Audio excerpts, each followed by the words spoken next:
I-Believers! Migs Kwaderno po para sa I-Believe. At pabibilibin ko po kayo sa pamamagitan ng pagpakita sa inyo ng virtual reality at augmented reality.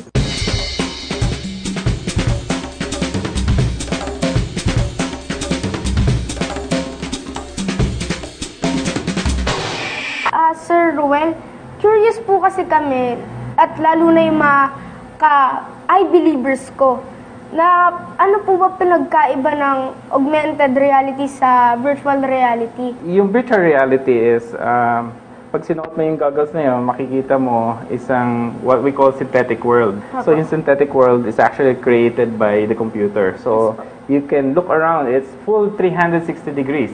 Okay, lahat yun synthesized. Now, yung augmented reality naman is nakikita mo yung tunay na mundo. For example, tong room na to, nakikita mo siya, pero merong mga synthetic na objects na naka-embed, tawag namin doon. For example, posibleng may robot na naglalakad dyan, nakikita mo siya, pero wala siya in real world. So that means pag tinanggal mo yung goggles mo, mawawala siya. Stig. Ano po bang tawag dun sa goggles po na sinusuot? Ang tawag dito is Oculus DK2 Development Kit number 2. Kung nanood ka ng 3D na movie, instead na nanood ka lang, nandun ka, part ka ng 3D na movie. So that means makaka-interact ka dun sa mga nangyayari sa loob ng game. Nakita mo na yung mga monkeys? Babato niya sa akin! Ay.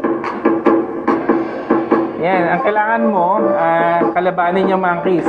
O, May sword na lalabas sa kamay mo. yun. And, So, ang kailangan mo is slash mo yung mga fruits. yun. Balik kasi ito yung sensor.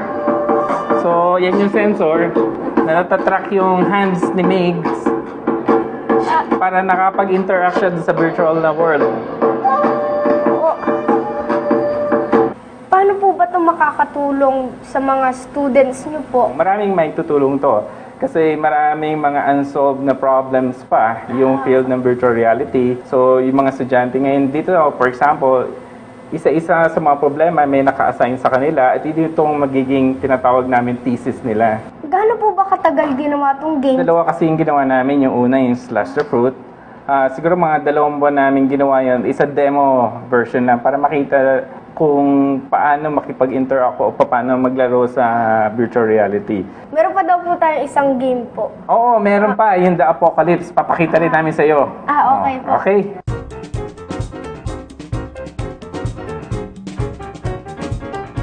Mahirap po ba laruin tong games nyo? Ganito, ang objective kasi ng virtual reality is to make it as intuitive, ang tawag namin doon, as intuitive as possible. So that means kahit mga parents natin pwede siyang laruin. Wala masyadong rules para nakikipaglaro ka lang sa tunay na mundo. Yun naman kasi ang main objective ng virtual reality. Grabe na talaga ang technology natin.